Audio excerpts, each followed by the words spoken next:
Hello বন্ধুরা, তোমাদেরকে আবারও ওয়েলকাম জানাচ্ছি আমার একটা ছোট্ট মিনি ব্লগে। ব্লগ বলতে সকালবেলা যে ইঁচড়টা কাটছিলাম সেটারই একটুখানি ব্লগ করার চেষ্টা করছিলাম। তো দেখতে পাচ্ছ আলুগুলো কেটে নিচ্ছি আমি। আলুগুলো আমাকে আমার সোনামা ছাড়িয়ে দিয়েছে, যেহেতু ছোট ছোট আলু বাজারে গিয়ে আলুর দাম এত বেশি, যার জন্য ছোট ছোট আলু আনা হয়েছে।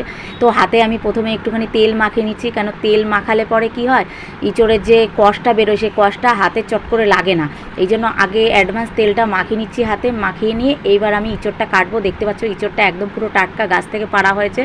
আর ইঁচড়টা বেশ বড় না, একটু ছোট টাইপের, মানে এটা খেতে প্রচণ্ড টেস্টি হবে। আর বটিতে দেখো ধার নেই, তোমাদের দাদাভাইকে কদিন ধরে বলছি বটিতে ধার দিয়ে দাও, ধার দিয়ে দাও, ধারই দিয়ে দিচ্ছে না, ধার নেই, ভালো করে কাটতেও পারছি না। আমার তো কাটতে গিয়ে ভয় লাগছিল। তো দেখতে পাচ্ছ গোড়াটা কাটার পরে কত কষ বেরোচ্ছে, পুরো টাটকা কষ বেরোচ্ছে। তো এই কষটা আমার হাতে লেগে যাবে, এই জন্য কাঁঠালের পাতাটা দিয়ে আমি ছাড়িয়ে নিচ্ছি কষটাকে।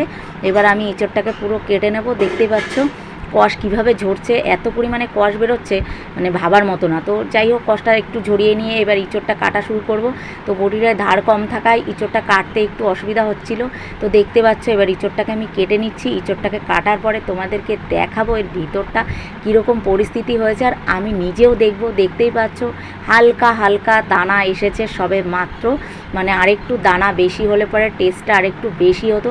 বাট ঠিক আছে, এটাও খারাপ লাগবে না খেতে, এর টেস্টটাও অসাধারণ হবে রান্না করার পরে। তো দেখতে পাচ্ছ এইভাবে আমি ইঁচড়টাকে কেটে ছাড়িয়ে নেব।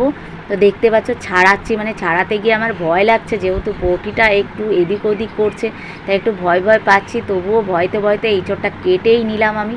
দেখতে পাচ্ছ এইভাবে কেটে নেব, মাঝখানের বুকটা ফেলে দেবো, মানে যেটাকে ভুস্রো বলে সেটা ফেলে দিলাম। ফেলে দেওয়ার পরে এইভাবে কেটে 4 টুকরো করে নিলাম। তো এইভাবে আমি সমস্ত যত ইঁচড় আছে আমি এইভাবে কেটে নেব। দেখতেই পাচ্ছ, তোমরাও চেষ্টা করবে এইভাবে হাতে তেল মাখিয়ে কাটার, তাহলে কি কষটা হাতে জড়াবে না। তো দেখতে পাচ্ছ ফাইনালি পুরো কাটা হয়ে গেছে, মানে একটা ফ্যামিলির পুরো